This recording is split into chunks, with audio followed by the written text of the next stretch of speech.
ये हमारा history chapter 5 the Sangam period का लेक्चर 2। इसमें हम पढ़ेंगे इंस्क्रिप्शन के बारे में, रिलीजियस के बारे में, इकोनॉमिक लाइफ के बारे में।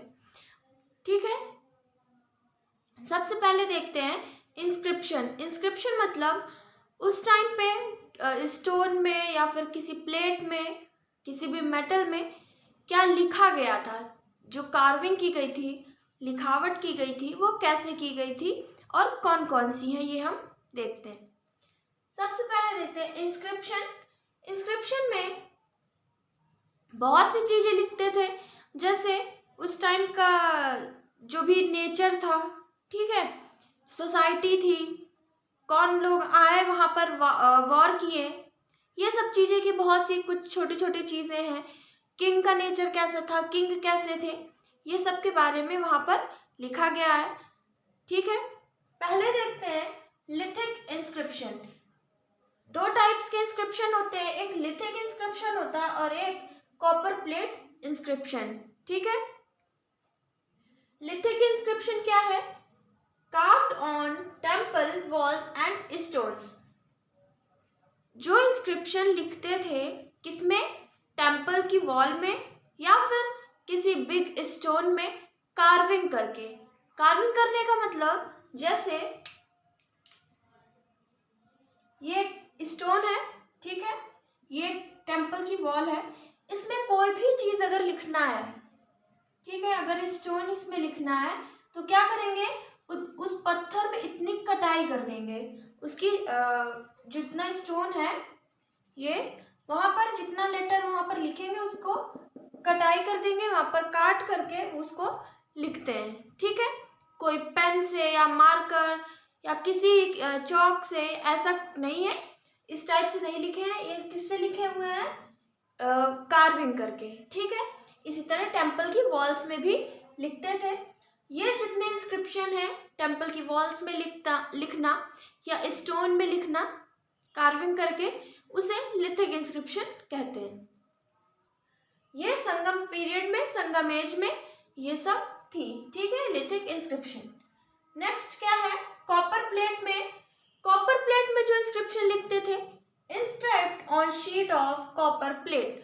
कॉपर प्लेट मतलब कॉपर की शीट एज अ पेपर, जिसे अभी क्या है हमारे पास, कॉपी है, पेपर है, ठीक है, सेम वैसे ही उस टाइम पे क्या था, कॉपर के पेजेस होते थे, कॉपर की प्लेट कहते हैं, कॉपर प्लेट। ठीक है, कॉपर प्लेट में जो लिखावट करते थे वो क्या है?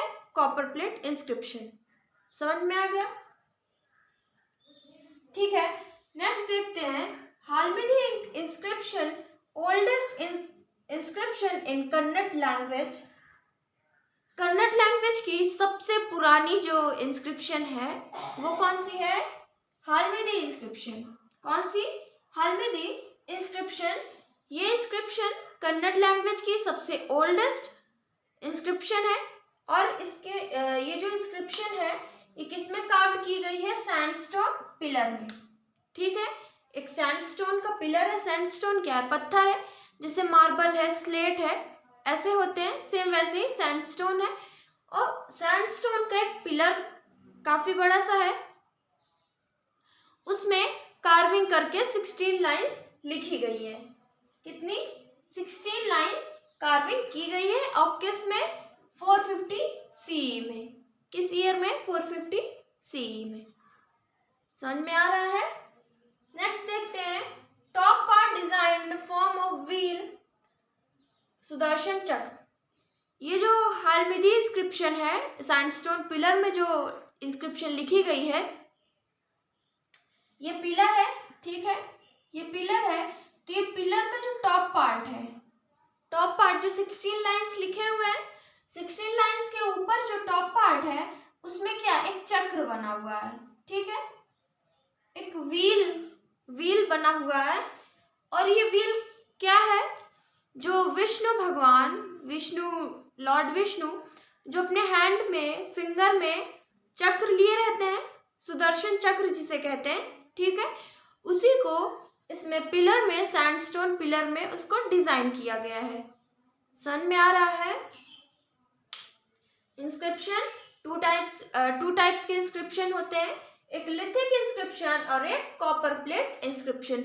लिथिक इंस्क्रिप्शन जो टेम्पल की वॉल्स में लिखते हैं, स्टोन्स में कार्विंग करके लिखते हैं, और दूसरा है कॉपर प्लेट इंस्क्रिप्शन।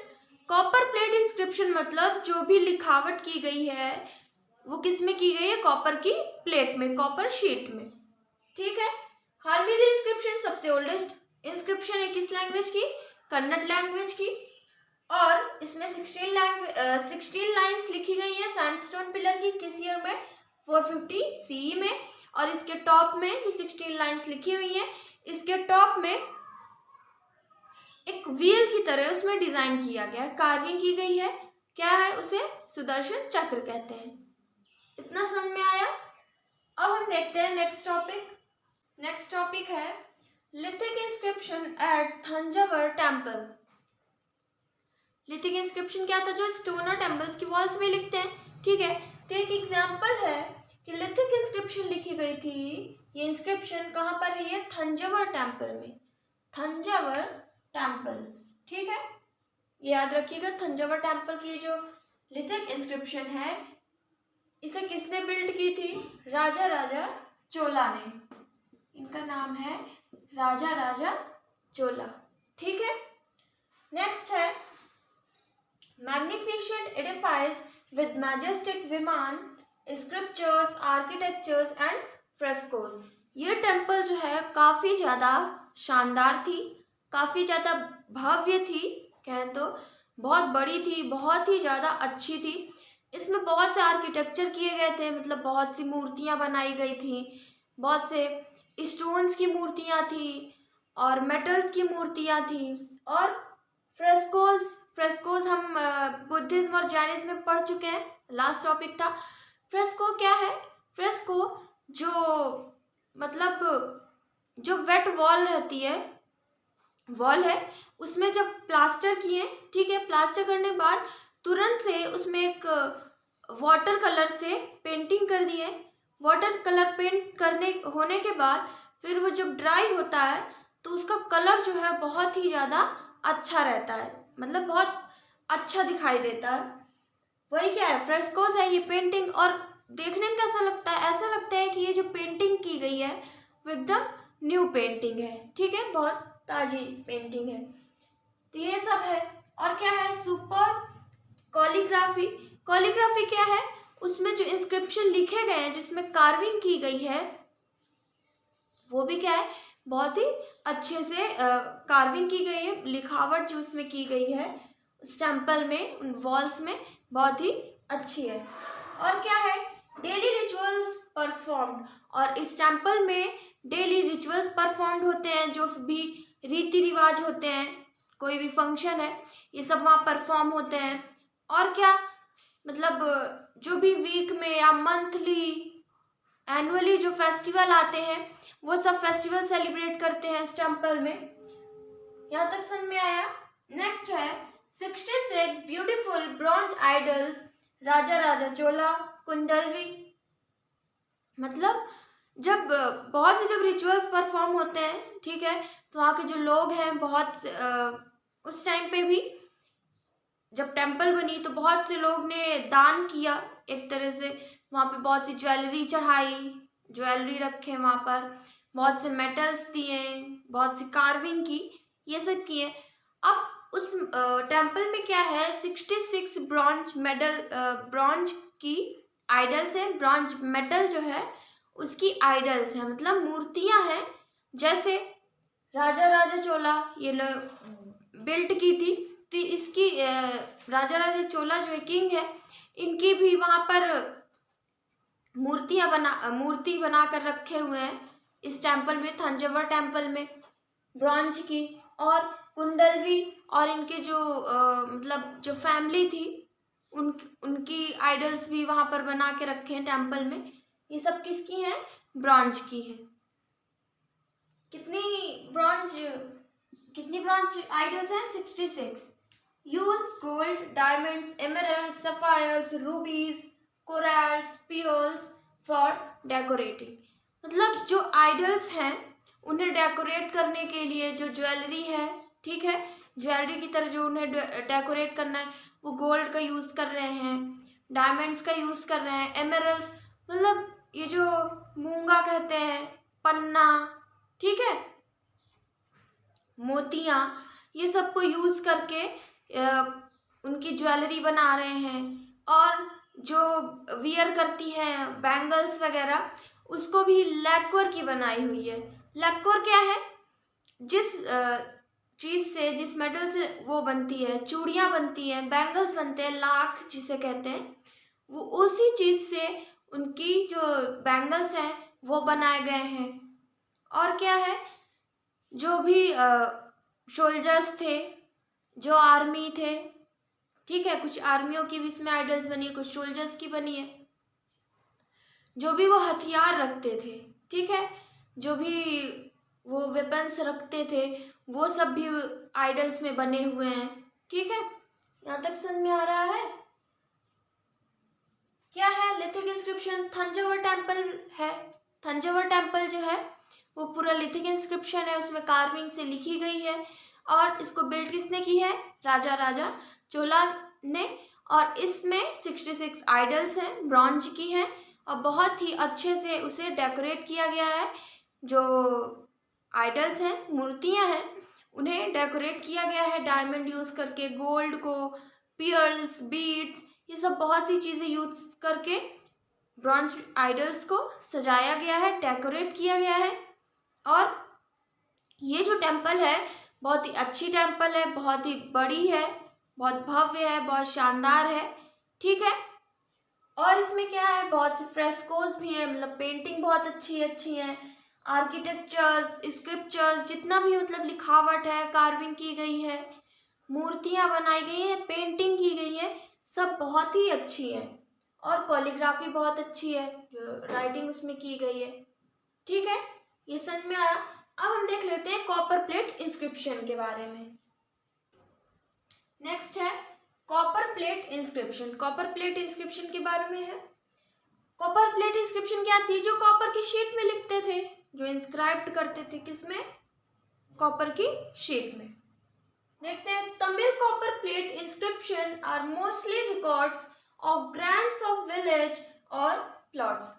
जो तमिल इंस्क्रिप्शन थी, तमिल कॉपर प्लेट की जो इंस्क्रिप्शन थी, वो सबसे ज़्यादा क्या थी, मतलब मोस्टली रिकॉर्ड्स की थी, मतलब रिकॉर्ड बनाए गए थे किसकी? ग्रांट्स ऑफ विलेजेस और प्लॉट्स की। मतलब जो लैंड है, जो विलेजेस है, पब्लिक को दे रहे हैं, ठीक है, बहुत से पब्लिक को दे रहे हैं लैंड को, विलेजेस को प्रोवाइड कर रहे हैं रहने के लिए, लैंड्स को दे रहे हैं कल्टीवेशन करने के लिए, दान की तरह।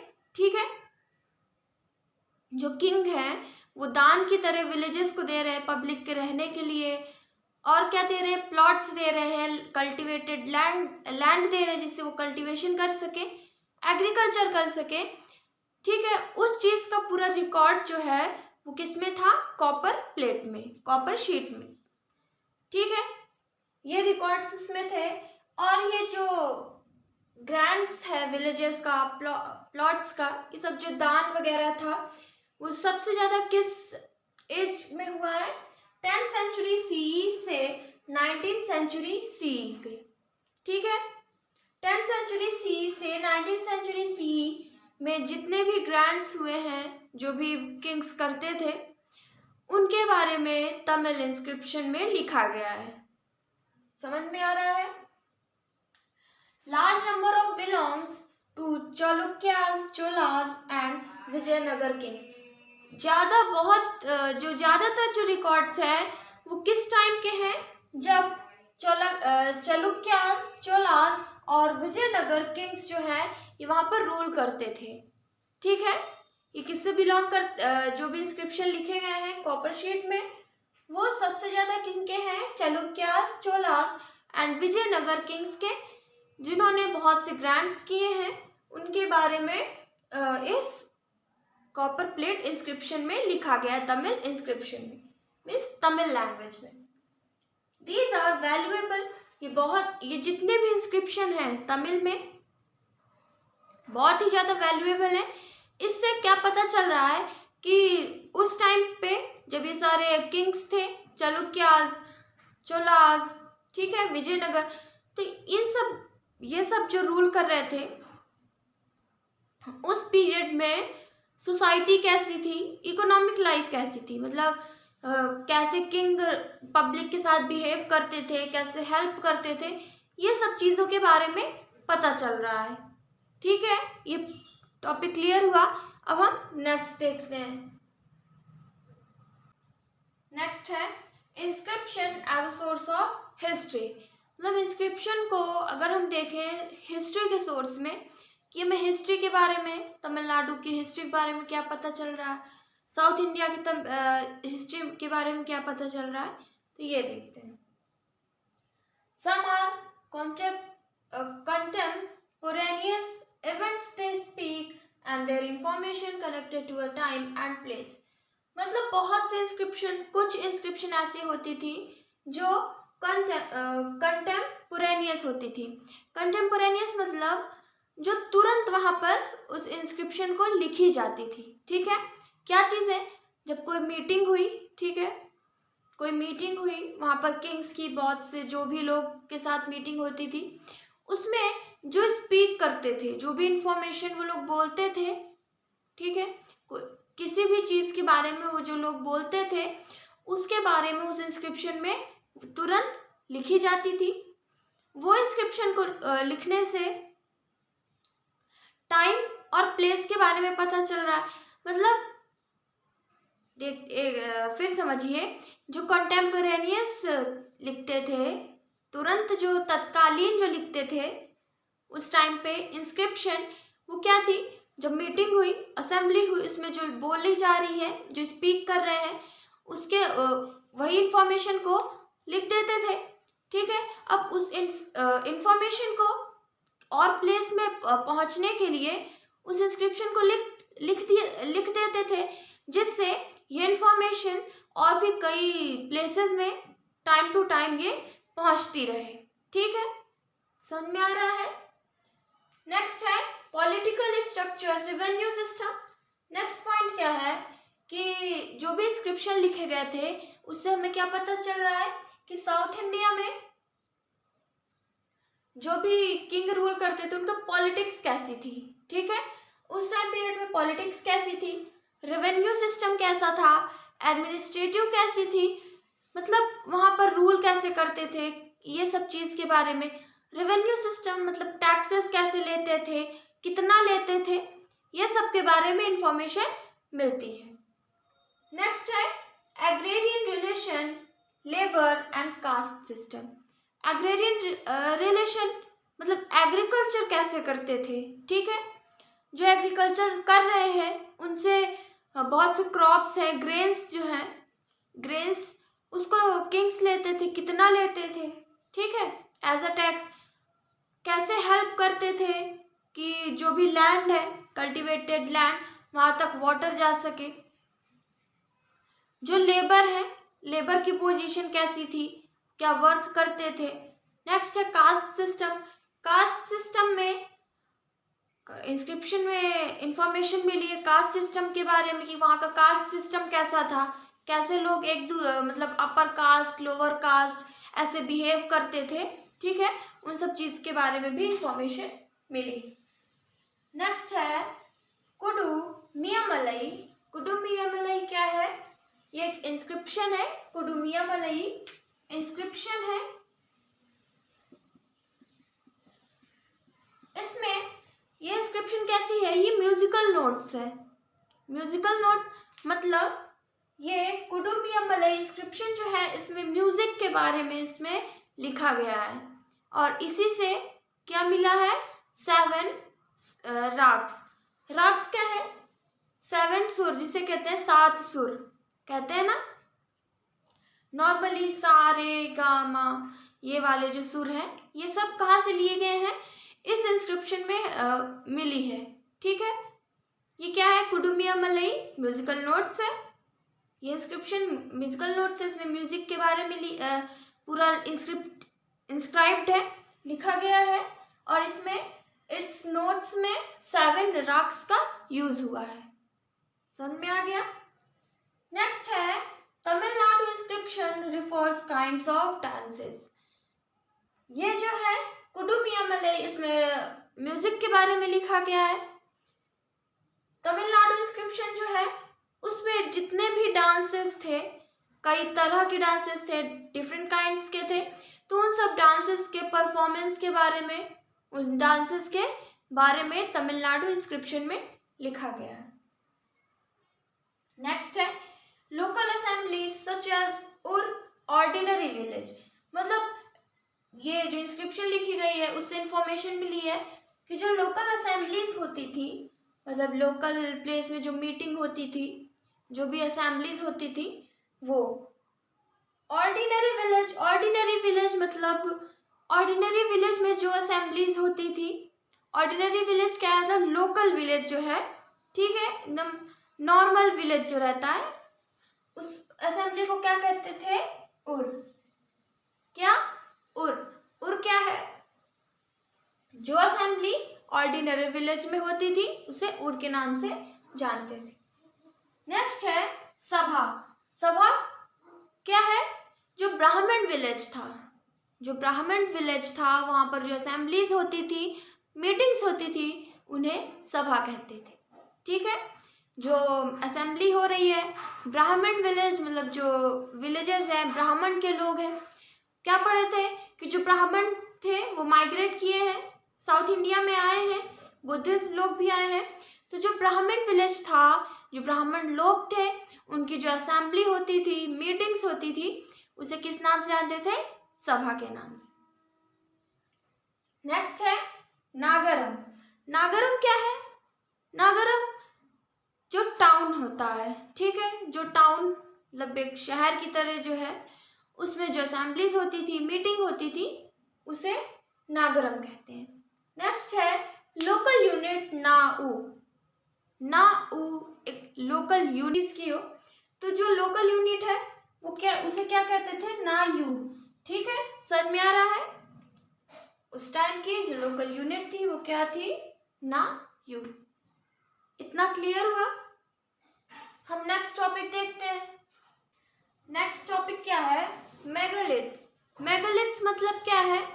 जो बहुत बड़े बड़े स्टोन को मिला करके, या तो सिंगल स्टोन से कोई स्ट्रक्चर बना रहे हैं, कोई मॉन्यूमेंट बना रहे हैं, उसे हम क्या कहते हैं?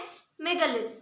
वो स्टोन या सिंगल स्टोन भी यूज कर सकते हैं उस मॉन्यूमेंट को बनाने के लिए, या फिर और भी कई स्टोन्स को मिला करके उसको इंटरलॉकिंग सिस्टम से उसको जोड़ करके, ठीक है, जो मॉन्यूमेंट्स बना रहे हैं, स्ट्रक्चर बना रहे हैं, उसी को हम मेगालिथ्स कहते हैं।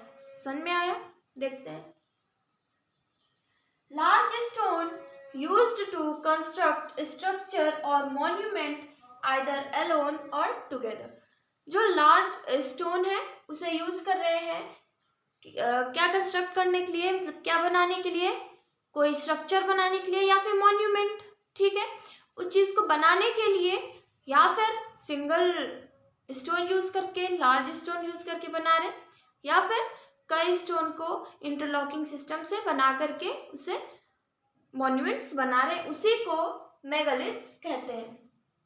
विदाउट यूज ऑफ मोर्टर और सीमेंट। जैसे ये कई स्टोन्स हैं, ठीक है, ऐसे मॉन्यूमेंट्स रख के बना रहे हैं, तो ये जब इनको सिर्फ रख के बना रहे हैं, एक दूसरे स्टोन के ऊपर रख करके उस मॉन्यूमेंट को बनाया जा रहा है, इससे मतलब जुड़ाई किसी भी चीज से नहीं की जा रही है। यहाँ जो बीच में है, ठीक है, जो भी हाउसेस बनते हैं, तो जो ब्रिक्स है उसे जोड़ने के लिए क्या यूज करते हैं? सीमेंट यूज करते हैं, ठीक है, लेकिन जो स्टोन यूज करते थे मॉन्यूमेंट्स बनाने के लिए, वो कोई भी सीमेंट या मोर्टर यूज नहीं करते थे। मोर्टर क्या है? सीमेंट ही है, जो मसाला यूज करते हैं उसको ज्वाइन करने के लिए, वो कुछ भी यूज नहीं करते थे। ठीक है, began about 3000 years ago and was prevalent throughout India। ये कभी स्टार्ट हुआ है मेगालिथ्स बनना? 3000 साल पहले, ठीक है, अभी से 3000 साल पहले ये मेगालिथ्स जो है वो स्टार्ट हुआ था बनना। और ये जो है उस टाइम पे इंडिया में, मतलब पूरे इंडिया में बहुत ही ज़्यादा प्रिवेलेंट था, मतलब बहुत ही ज़्यादा फेमस था, बहुत लोग इसे बनाते थे। Most found in hinterland and Deccan. Deccan region में कहाँ पर ज़्यादातर मेगालिथ्स फाउंड हुए हैं? हिंटरलैंड में। ठीक है, हिंटरलैंड जो समुद्र के किनारे का जो एरिया है वहाँ पर ये ज़्यादातर मेगालिथ्स फाउंड हुए हैं। नेक्स्ट है बेल्लेरी। ये जो रीजन है ये पेनिनसुलर इंडिया है। डेक्कन रीजन में तो हिंटरलैंड हो गया, यहाँ पर बहुत से ज़्यादा मोस्टली जो मेगालिथ्स फाउंड हुए हैं वो डेक्कन रीजन में कहाँ पर हुए हैं? हिंटरलैंड में। ठीक है, अब ये डेक्कन रीजन का हो गया, हम देखते हैं पेनिनसुलर रीजन में। बेल्लेरी, एहीहोल, ब्रह्मगिरी, मस्की एंड राजनकलूर, ये कहाँ के हैं? कर्नाटका का रीजन है। ठीक है, कर्नाटका के कुछ रीजन है जहाँ पर मेगालिथ्स फाउंड हुए हैं। कौन कौन से कर्नाटका के हैं? बेल्लेरी, एहीहोल, ब्रह्मगिरी, मस्की एंड राजनकलूर। नेक्स्ट देखते हैं हम चित्तौड़, वरंगल एंड नेल्लोर, ये कहाँ के हैं? आंध्र प्रदेश के। आंध्र प्रदेश के कुछ रीजन है जहाँ पर मेगालिथ्स फाउंड हुए हैं, मिले हैं। कौन कौन सी है? चित्तौड़, वरंगल, नेल्लोर, ये कहाँ की है? आंध्र प्रदेश की। नेक्स्ट है एरकोट। एरकोट कहाँ का है? तमिलनाडु का। एरकोट रीजन जो है कहाँ पर है? कहाँ पर है? तमिलनाडु में। और ये कुछ मतलब इम्पोर्टेंट रीजन है, इम्पोर्टेंट एरिया है जहाँ पर मेगालिथ्स फाउंड हुए हैं। ये कौन सा रीजन है? पेनिनसुलर इंडिया का, मतलब पेनिनसुलर रीजन जितना है वहां पर ये सब फाउंड हुए। और क्या है? Burial sites. ब्यूरियल साइट्स क्या है? मतलब जो ब्यूरियल रहते थे, मतलब जो भी समाधि जो ग्राउंड के अंदर दफना देते थे वो सब भी थी। मेगालिथ्स जो है सरफेस में भी बनाते थे। ठीक है, एक बड़ा सा स्टोन रख के वो मॉन्यूमेंट्स की तरह बना देना। ठीक है, उसमें कुछ कार्विंग कर देना, ये था। सरफेस के ऊपर बनाते थे। ठीक है, और सरफेस के नीचे भी बनाते थे। फाउंड मतलब देखी गई है ये चीज़ें। ये कहाँ पर बनाते थे? जहाँ पर कोई भी मतलब किसी इंसान की डेथ हो गई, उसके बाद वहाँ पर जो दफना देते हैं सरफेस के नीचे, ग्राउंड के नीचे, तो उसके ऊपर मेगालिथ्स रख देते थे, कि स्टोन रख देते थे, उनके बारे में कुछ लिख देते थे, कार्विंग कर देते थे। ठीक है, वो हो गया। और क्या है? मतलब ये फाउंड हुआ है कि बहुत से मेगालिथ्स ग्राउंड के नीचे ही बना दिए हैं, जहाँ पर उन्हें दफनाया गया है वहीं पर। कुछ को तो जो वहाँ पर दफना दिए, जो समाधि है उनके ऊपर मेगालिथ्स बना दिए। कुछ जगह जिनकी समाधि है वहीं पर नीचे ही ग्राउंड में मेगालिथ्स बना दिए। बहुत सी ब्यूरियल साइट्स हैं जहाँ पर जिस मैन की डेथ हुई है, जिस इंसान की डेथ हुई है, उनके साथ बहुत से पोएट्री भी रखी गई हैं, बहुत से यूटेंसिल्स, उनकी ज्वेलरीज, जो भी वेपन्स है, मतलब जो मैन वो सब चीज़ें जो यूज़ करते थे, जो यूटेंसिल्स यूज़ करते थे, जो वेपन्स यूज़ करते थे, उन सब चीज़ों को उनके साथ वहाँ पर दफना दिया गया था। ठीक है, ये समझ में आया? ब्यूरियल साइट्स में भी मेगालिथ्स फाउंड हुई है। समझ में आ गया? क्या है मेगालिथ? जो लार्ज स्टोन है, बहुत से बड़े बड़े जो स्टोन है उनसे मॉन्यूमेंट कंस्ट्रक्ट करना, कोई स्ट्रक्चर बनाना, उसी को हम मेगालिथ्स कहते हैं। और ये जो स्टोन है इसको बिना मोटर या सीमेंट यूज करके उसे बनाते थे। ये कब का है? 3000 साल पहले, 3000 ईयर्स एगो इंडिया में बहुत ही ज़्यादा फेमस था। मोस्टली डेक्कन रीजन में, मोस्टली कहाँ पर फाउंड होते हैं? हिंटरलैंड में, पेनिनसुलर इंडिया में, पेनिनसुलर रीजन में। कर्नाटका में कौन कौन सा है? बेल्लेरी, एहीहोल, ब्रह्मगिरी, मस्की एंड राजनकलूर। आंध्र प्रदेश में चित्तौड़, वरंगल, नेल्लोर एंड तमिलनाडु में है एरकोट। ठीक है, और ब्यूरल साइट्स में भी ये सब चीज़ें फाउंड हुई है। ब्यूरल साइट्स के साथ बहुत से वेपन्स, यूटेंसिल्स, पॉटरी, जो पॉट्स हैं, ये सब भी उनके साथ फाउंड हुए हैं। समझ में आया? हम नेक्स्ट देखते हैं। अब नेक्स्ट है, हम देखते हैं अब संगम एज की, संगम पीरियड की सोसाइटी और इकोनॉमी कैसी थी। ठीक है, सोसाइटी कैसी थी? किंग्स वॉज द हेड, मतलब एडमिनिस्ट्रेशन के जो हेड होते थे वो कौन थे? किंग। वही पूरा देखभाल करते थे, वही वहां पर रूल करते थे, जो किंग कहते थे वही होता था। ठीक है, नेक्स्ट है kings and queens considered as gods. वहाँ की जो सोसाइटी थी, वहाँ की जो पब्लिक थी, वो क्या मानती थी? किंग्स और जो क्वींस है उन्हें गॉड की तरह मानती थी और उनके आइडल्स को, उनकी मूर्तियों को टेम्पल में रखकर उनकी वर्शिप करते थे। ठीक है, उनकी पूजा करते थे। नेक्स्ट है kingship was hereditary, lived in royal places. Kingship was hereditary. Hereditary मतलब जो किंगशिप है, मतलब जो किंग है उनके जो सन होंगे वो किंग बनेंगे उनके बाद। नेक्स्ट जब उनके सन होंगे तो उनके किंग बनेंगे। ठीक है, यही क्या है? हेरिडेटरी है, हेरिडेटरी सिस्टम है। क्या किंग कैसे बनते थे?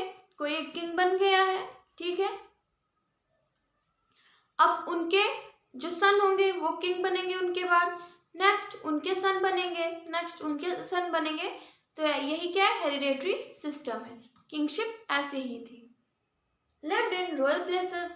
जो किंग्स थे वो कहाँ पर रहते थे? रॉयल पैलेसेस में रहते थे, मतलब बहुत ही शानदार, बहुत ही अच्छे महल में रहते थे। ठीक है, रॉयल पैलेसेस में रहते थे।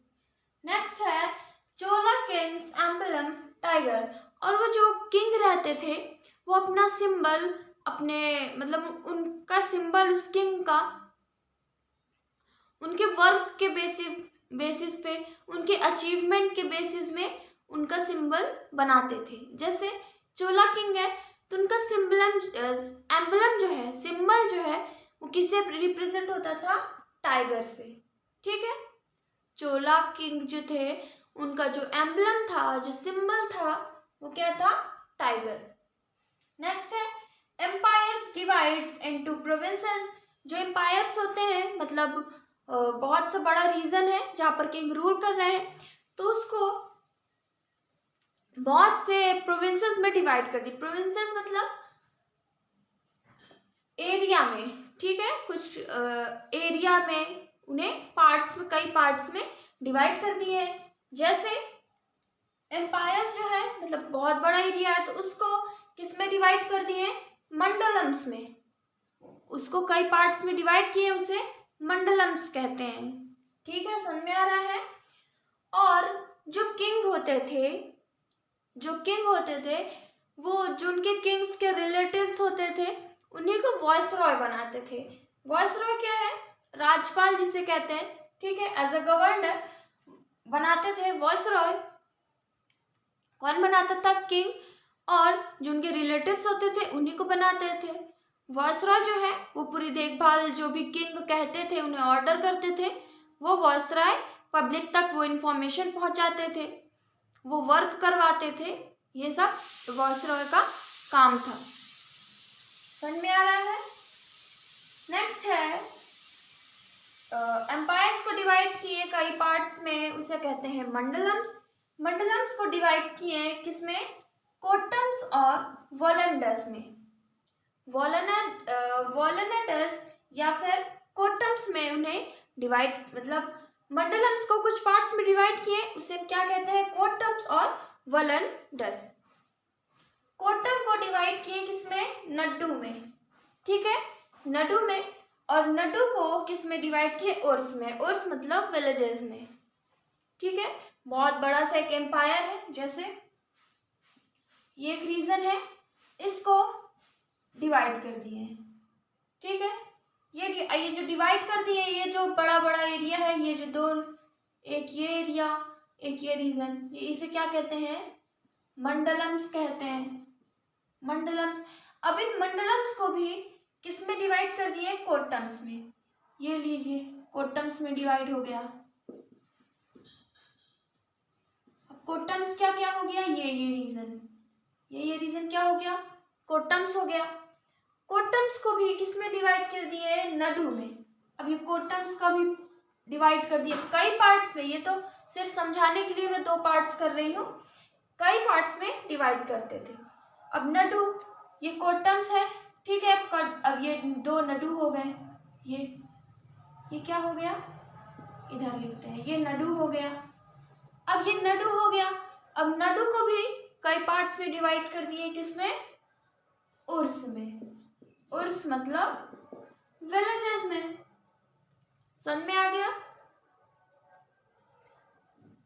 1/6 of land yielding collected as taxes. जो किंग थी, उनकी जो मेन इनकम थी वो कैसी थी, रेवेन्यू से, टैक्सेस से। जो भी टैक्सेस पब्लिक से लेते थे वही टैक्सेस, उनकी जो मेन इनकम थी वही थी। और कितना लेते थे, मतलब जो किंग है वो लैंड को, बहुत सी लैंड को पब्लिक को देते थे यूज करने के लिए कि आप इसमें एग्रीकल्चर करिए, ठीक है। समझ में आ रहा है। यील्डिंग करने के लिए उसमें से जो भी लैंड दिए हैं, एक फार्मर है, एक फार्मर को वो लैंड दी गई है, मतलब एक फैमिली है, एक फार्मर है, उसे वो लैंड दी गई है, तो उस लैंड का जितनी भी उसमें एग्रीकल्चर होगी, उसका, उनका टाइम टू टाइम सेट था कि इस टाइम से इस टाइम में जितना भी होगा वो उन्हें चाहिए होगा, या एनुअली या मंथली, जैसा भी हो।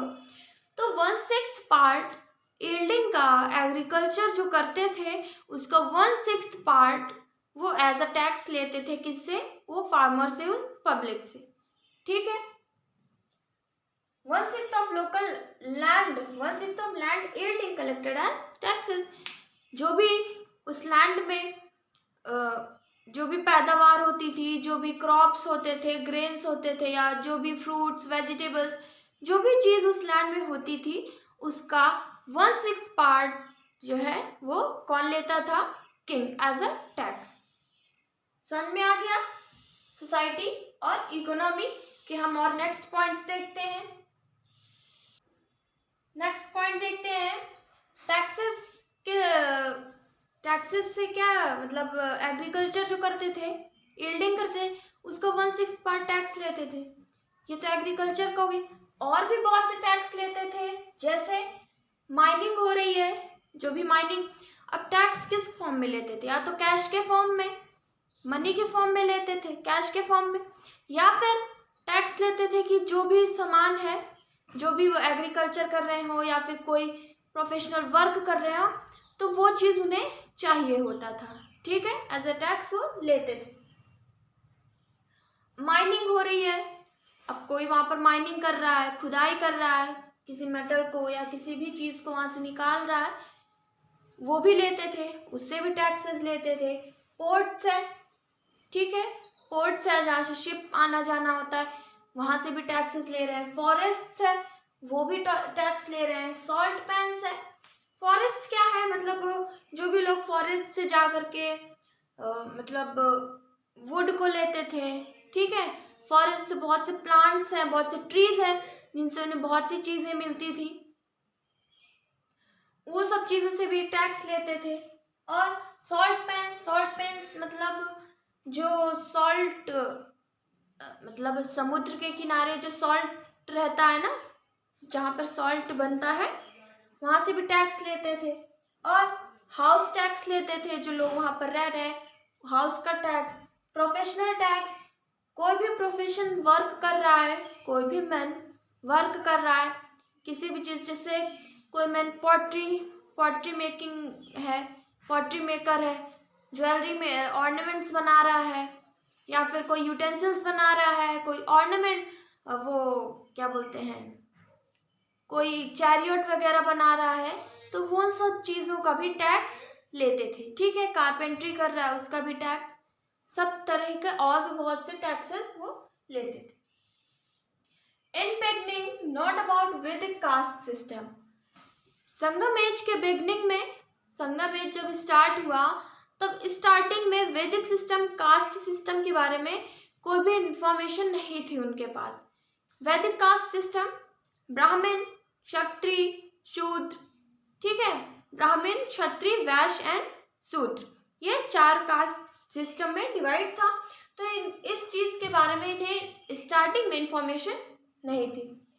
कुछ टाइम बाद अर्लीस्ट लिटरेचर जो आए, अर्लीस्ट लिटरेचर मतलब जो संगम एज स्टार्टिंग के बाद काफी टाइम बाद जो लिटरेचर आए, जैसे तोलकाप्पियम है, जो तोलकाप्पियम है उसमें डिवीजन के बारे में बताया गया है। जो कास्ट सिस्टम है उसमें तोलकाप्पियम में बताया गया है। और उस लिटरेचर में अब ये जो कास्ट सिस्टम है, ब्राह्मण, ठीक है, क्षत्रिय, वैश्य, शूद्र, उनको नाम क्या दिए गए हैं? संगम एज में इनका नाम क्या था? ब्राह्मण जो है, ब्राह्मण, उनका नाम अंथनर, क्या? अंथनर के नाम से जानते थे। क्षत्रिय को अरसर के नाम से, ठीक है। वैश्लेयर, वैश्य जो थे और वेललर जो शूद्र थे, ठीक है। ये वैदिक कास्ट सिस्टम था। और अर्लीस्ट लिटरेचर में तोलकाप्पियम में दिखा है, इसमें बताया गया है डिवीजन कास्ट सिस्टम के बारे में और नेम दिया गया है अंथनर, अरसर, वैश्लेयर एंड वेललर। ब्राह्मण कौन होते थे? वैदिक में पढ़ चुके हैं। ब्राह्मण जो रिचुअल्स परफॉर्म करते थे। क्षत्रिय जो आर्मी सोल्जर्स, जो लैंड को प्रोटेक्ट करते थे। नेक्स्ट है वैश्य, वैश्य जो वर्क करते थे, अदर वर्क जो था उनका। शूद्र कौन होते हैं? शूद्र जो अनस्किल्ड वर्क करते थे। वैश्य जो एग्रीकल्चर वगैरह करते थे और शूद्र जो अनस्किल्ड वर्क करते थे, ठीक है।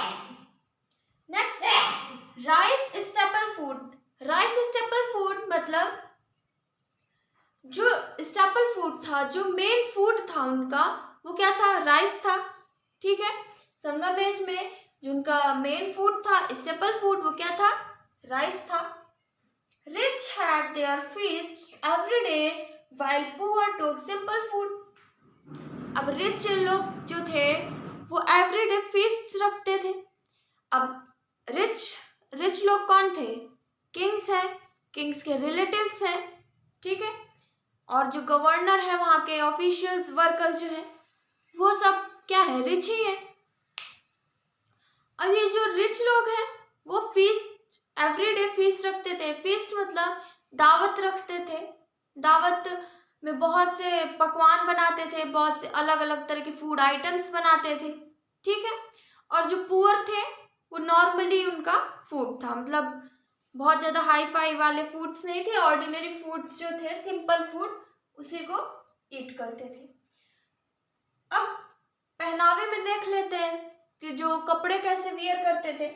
Rich war silk and fine cotton. जो रिच लोग थे वो सिल्क के क्लोथ्स को यूज करते थे, वियर करते थे। और फाइन कॉटन, जो बहुत ही फाइन कॉटन होता है, उससे बने क्लोथ्स को वियर करते थे। मिडिल क्लास वोर 2 pieces of cotton clothes. Middle class जो है, रिच लोग, जो रिच क्लास थी, ठीक है, वो सिल्क और फाइन कॉटन के क्लोथ्स वियर करते थे। जो मिडिल क्लास के लोग थे वो 2 पीसेस कॉटन के, मतलब नॉर्मल कॉटन जो होता है उससे बने क्लोथ्स को वियर करते थे। और क्या? Flower like. अब जो वुमेन्स थी वो क्या करती थी?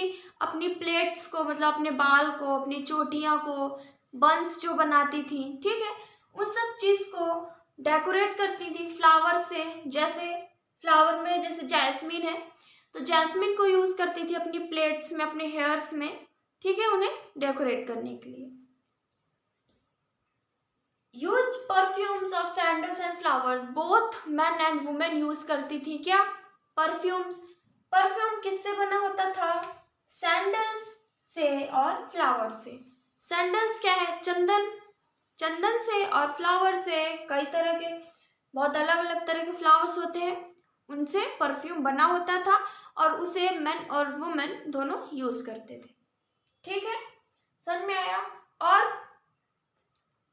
जो रिच फैमिली होती थी, रिच लोग जो थे वो क्या करते थे, ज्वेलरी किसकी पहनते थे, गोल्ड की, डायमंड्स की, ठीक है, पियर्स की मतलब मोतियों की, इन सब चीज की वियर करते थे ऑर्नामेंट्स। और जो पुअर फैमिली थी वो शेल्स से पहनती थी और बीड्स से। शेल्स क्या है, शेल्स जो समुद्र मतलब ओशियन रीजन में, ओशियन से शेल्स निकलते हैं वाइट कलर के, ठीक है, उससे बने ऑर्नामेंट्स को वो वियर करते थे। और बीड्स बहुत सी ऐसी मोतियां जो लकड़ी से बनाते थे और दूसरे मेटल से बनाते थे, ऐसे ऑर्नामेंट्स ही यूज करते थे। कौन, पुअर और rich family gold jewellery use करती थी, डायमंड से बनी, पियर्स मोतियों से बनी ऑर्नामेंट्स को, ज्वेलरी को पहनते थे। ठीक है, समझ में आ रहा है। अब हम नेक्स्ट पॉइंट्स देखते हैं इसके। इकोनॉमिक लाइफ देखते हैं। इकोनॉमिक लाइफ मतलब इकोनॉमी कैसे करते थे, एग्रीकल्चर से जो इनकम होती थी पब्लिक की, एग्रीकल्चर, इंडस्ट्री से, इंडस्ट्री में बहुत सी चीजें बनाते थे, मैन्युफैक्चर करते थे, ट्रेडिंग करते थे। ठीक है, नेक्स्ट है external trade carried between south India and Greeks. Internal trade बहुत होते थे, मतलब इंडिया में ही किसी एक स्टेट से दूसरे स्टेट में जो ट्रेडिंग होती थी वो तो होती थी। एक्सटर्नल ट्रेड भी होते थे। जो एक्सटर्नल ट्रेड होते थे वो कहाँ से कहाँ तक होते थे, साउथ इंडिया से ग्रीक्स तक। ठीक है, साउथ इंडिया से सामान जाना, ग्रीक्स में ट्रेडिंग होती थी। जैसे कौन कौन सी चीजों की, cotton, spices, pearls, precious stones मतलब कॉटन से बने और क्लोथ्स हो गए या फिर सिर्फ कॉटन है, स्पाइसेस है, बहुत तरह के मसाले हैं, पियर्स है, मोतियां हैं, प्रीसियस स्टोन्स हैं, जैसे बहुत से स्टोन्स हैं, जैसे रूबी है, ठीक है, मूंगा है, पन्ना है, ये सब जो स्टोन्स है प्रीसियस स्टोन, इन सब चीजों की भी ट्रेडिंग होती थी। और ज्यादातर मतलब क्या ग्रो करते थे जिससे इनकी मतलब इकोनॉमी बढ़ती थी, पैडी, पैडी मतलब राइस जो होता है, राइस की खेती करना, मिलेट, ग्राम्स, शुगर केन, ठीक है, ग्राम्स मीन्स चना, मिलेट जैसे बाजरा हो गया, जौ हो गया, इन सब चीजों को, शुगर केन है, शुगर केन, उन सब ये सब को बहुत ग्रो करते थे। और है वीविंग एंड स्पिनिंग, वीविंग करना, स्पिनिंग करना, बुनाई करना, ठीक है, क्लोथ्स बनाना, ये सब चीजें। उरैयूर एंड मदुरई, उरैयूर एंड मदुरई ये मेन सेंटर था जहां पर कॉटन के फैब्रिक्स बनते थे। ठीक है, जो वीविंग और स्पिनिंग होती थी, कॉटन के फैब्रिक्स जो बनते थे, कॉटन से बने क्लोथ्स हैं, जो भी चीजें बनती थी उनका मेन सेंटर कहाँ पर था, उरैयूर एंड मदुरई में। समझ में आ रहा है। और सिल्क क्लोथ्स भी बनते थे। ठीक है, और नेक्स्ट ऑक्यूपेशन था जैसे कारपेंटर हो गया, ठीक है, जो वुड से सामान बनाते थे, ब्लैक स्मिथ जो आयरन से बने मेटल्स मतलब आयरन से बने चीजों को बनाते थे, वो हो गया, गोल्ड स्मिथ जो गोल्ड से बनाते थे, पॉटर जो पॉटरी बनाते थे, यूटेंसिल्स वगैरह, मिट्टी से क्ले के यूटेंसिल्स जो बनाते थे, सब पॉटरी। फिशिंग एंड हंटिंग भी अलग ऑक्यूपेशन था, फिशिंग करते थे, हंटिंग करते थे, उससे जो भी मतलब हंट किए जो एनिमल्स है उसके जो टीथ हैं, उसके जो हॉर्न्स है, ठीक है, उसकी स्किन है, ये सब चीज़ों से बहुत बहुत से ऑब्जेक्ट्स बनाते थे, उन्हें ट्रेड करते थे, बेचते थे। ठीक है, नेक्स्ट है barter system was followed. Barter system followed होता था। बार्टर सिस्टम मतलब एक दूसरे मतलब सामान के बदले सामान, ठीक है, गुड्स के एक्सचेंज में गुड्स। हमें कोई चीज लेना है तो अगर हमें जैसे मानिए हम किसी से भी एक्सचेंज कर रहे हैं, ठीक है, मेरे पास राइस है और जिससे हम कोई गुड्स ले रहे हैं उसके पास क्या है, गेहूं है, वीट है, हमें क्या चाहिए, हमें वीट चाहिए, ठीक है, उस इंसान से, उस पर्सन से हमें वीट चाहिए, तो हमें उसे राइस देना है, राइस के बदले हमें क्या मिल रहा, वीट मिल रहा। तो इस तरह से जो बार्टर सिस्टम था वो होता था, मतलब गुड्स के एक्सचेंज में गुड्स। नेक्स्ट है लोकल मार्केट्स, मतलब टाइम टू टाइम वहाँ पर मार्केट्स लगती थी, ठीक है, वीकली, मंथली या डेली, जो एवरीडे मार्केट्स लगती थी, और उनकी मार्केट्स को क्या कहते थे, अंगदेज, ठीक है, क्या कहते थे, अंगदेज। जो लोकल मार्केट्स होती थी उन्हें अंगदेज कहते थे। डे मार्केट, जो दिन में मार्केट लगती थी, ठीक है, उन्हें नालंगदी कहते थे। क्या कहते थे, नालंगदी, जो डे मार्केट थी। इवनिंग मार्केट, जो शाम को मार्केट लगती थी, उसे अलंगदी कहते थे, ठीक है, समझ में आ रहा है। मार्केट, लोकल मार्केट्स लगती थी, उसे क्या कहते थे, अंगदी। डे मार्केट को नलंगदी और इवनिंग मार्केट को अलंगदी के नाम से जानते थे। समझ में आ रहा है। इस चैप्टर में मतलब ऐसे कोई भी चीज नहीं है बहुत जो डिफिकल्ट हो, समझ नहीं आ रही हो, बहुत इजीली है। ऑक्यूपेशन क्या क्या था, रूल कैसे करते थे, बस यही सब चीजें हैं इस चैप्टर में, ठीक है। नेक्स्ट टॉपिक देखते हैं। नेक्स्ट है रिलीजन। लोग जो वहाँ के संगम एज में, संगम पीरियड में, उस टाइम पे जो लोग थे, पब्लिक थी, वो वर्शिप किन्हें करती थी, किन डाइटीज को की वर्शिप करते थे, वो देखते हैं। वर्शिप थिरुमल और मेयोन। थिरुमल और मेयोन डाइटीज की वर्शिप करते थे, उनकी पूजा करते थे, उन्हें मानते थे। वरुण और द गॉड ऑफ द सी, मतलब गॉड ऑफ द सी किन्हें मानते थे, वरुण को, लॉर्ड वरुण को उन्हें मानते थे कि गॉड है इनके सी के, ठीक है, सी मीन समुद्र जो है, वाटर जो है। मुर्गन और सेओन, ये डाइटीज हैं, इनकी वर्शिप करते थे। इंद्र और the rain god, as a rain god, मतलब रेन गॉड किन्हें मानते थे, इंद्र को, लॉर्ड इंद्र को वो मानते थे कि ये कौन है, रेन गॉड है, जो बारिश हो रही है वो ये यही डाइटीज है, ये गॉड है जो करवा रहे हैं, ठीक है। रेन गॉड किन्हें मानते थे, इंद्र को, लॉर्ड इंद्र को। नेक्स्ट है वर्शिप देयर एंसेस्टर्स, और किन्हें वर्शिप करते थे, अपने एंसेस्टर्स को। एंसेस्टर्स मतलब अपने पूर्वज को, ठीक है, जो भी उनके पूर्वज होते थे, जो उनका वंश होता था, ठीक है, उनकी पूजा करते थे।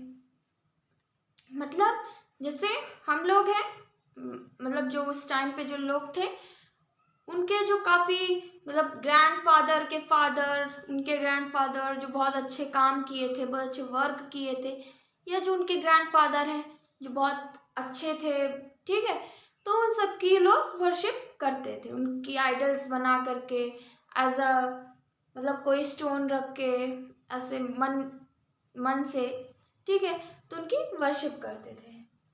नेक्स्ट है हीरो स्टोन्स कॉल्ड नडुकल और विरकल, मतलब कोई स्टोन की भी वर्शिप करते थे। कोई स्टोन है, उसको ये मान कर कि ये गॉड है, और उस स्टोन को गॉड मानते थे, क्या कहते थे उन गॉड को, नडुकल और विरकल।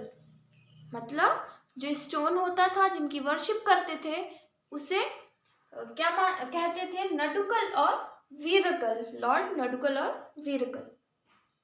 नेक्स्ट है बहुत से नेचुरल ऑब्जेक्ट्स थे, उनकी वर्शिप करते थे, जैसे सन, मून, अर्थ, रिवर्स, माउंटेन्स, ठीक है, और भी बहुत से नेचुरल ऑब्जेक्ट्स हैं जिनकी वर्शिप करते थे। नीम ट्री को भी बहुत अच्छा मानते थे, सैक्रेड मानते थे, नीम ट्री की भी वर्शिप करते थे। ये तो हो गया रिलीजन। क्या है, तिरुमल और मेयोन की वर्शिप करते थे, lord Varun god of sea मानते थे, मुर्गन और सेओन की, और Indra as a rain god. Worship their ancestors, stones nadukal और virakal, sun, moon, earth, rivers, mountains की भी वर्शिप करते थे, एंड नीम ट्री की। ना समझ में आ गया। अब हम देखते हैं वहाँ की एजुकेशन कैसी थी। नेक्स्ट टॉपिक क्या है, एजुकेशन एंड लिटरेचर। एजुकेशन जो थी वो सबके लिए कॉमन थी, मतलब सबको अपॉर्चुनिटीज दी जाती थी पढ़ने के लिए, एजुकेशन के लिए। फिर वो चाहे मैन हो, वुमेन हो, पुअर हो या फिर रिच हो, ठीक है, सबको इक्वल अपॉर्चुनिटीज दी जाती थी उन्हें एजुकेशन प्रोवाइड करने के लिए। नेक्स्ट है पुरन पुरननुरु। पुरननुरु, ये जो लिटरेचर है इसमें डिस्क्राइब किया गया है किसके बारे में, जो ड्यूटी है फादर की, मतलब हर फादर की ड्यूटी है कि वो अपने चिल्ड्रन को लर्न प्रोवाइड कर सके, मतलब उन्हें लिटरेट बनाने की ड्यूटी जो है वो किनकी है, फादर की है। उन्हें फादर को पूरी अपॉर्चुनिटीज देनी चाहिए चिल्ड्रन को, पूरी जो भी है मतलब प्रोवाइड कराना चाहिए। उन्हें एजुकेशन कैसे मिल रही है, कहाँ पर मिल रही है, उन्हें वहाँ पर एजुकेशन प्रोवाइड करने के लिए भेजना चाहिए। ये सब ड्यूटी के बारे में डिस्क्राइब किया है किस लिटरेचर में, पुरननुरु के बारे में, कि एक फादर की ड्यूटी क्या है उस अपने चिल्ड्रन को मतलब लिटरेट बनाने के लिए, ठीक है। Literature written by about 500 poets. जो संगम लिटरेचर है वो अप्रॉक्स मतलब अबाउट 500 पोएट्स ने पूरी लिटरेचर को लिखी है। अगर जितनी भी संगम लिटरेचर है उन्हें हम देखें तो कितने पोएट्स ने लिखी है, 500 पोएट्स ने, ठीक है। अब ये सब लिटरेचर जो है काफ़ी ज़्यादा यूज़फुल हुई है सोशल लाइफ के लिए, कल्चरल लाइफ है, कस्टम्स कैसे हैं, ये सब बहुत सी हमें इंफॉर्मेशन मिली है, ठीक है। समझ में आ गया। एजुकेशन के मतलब सबके लिए कॉमन थी, सबको इक्वल अपॉर्चुनिटीज दी जाती थी, मैन वुमेन रिच और पुअर सबके लिए। समझ में आ गया। हम नेक्स्ट देखते हैं। नेक्स्ट है रिक्रिएशन। रिक्रिएशन मतलब एंजॉयमेंट, ठीक है। वो एंजॉय कैसे करते थे, एक मनोरंजन कैसे करते थे वो। Poetry, music, dance and drama, मतलब पोइट्री करना, पोएम्स सुनाना, ठीक है, शायरी सुनाना, और म्यूजिक गाना गाना, डांस करना, कोई ड्रामा करना, ठीक है, एक्टिंग मतलब कोई एक्ट करना, ये सब से इनका एंजॉयमेंट होता था।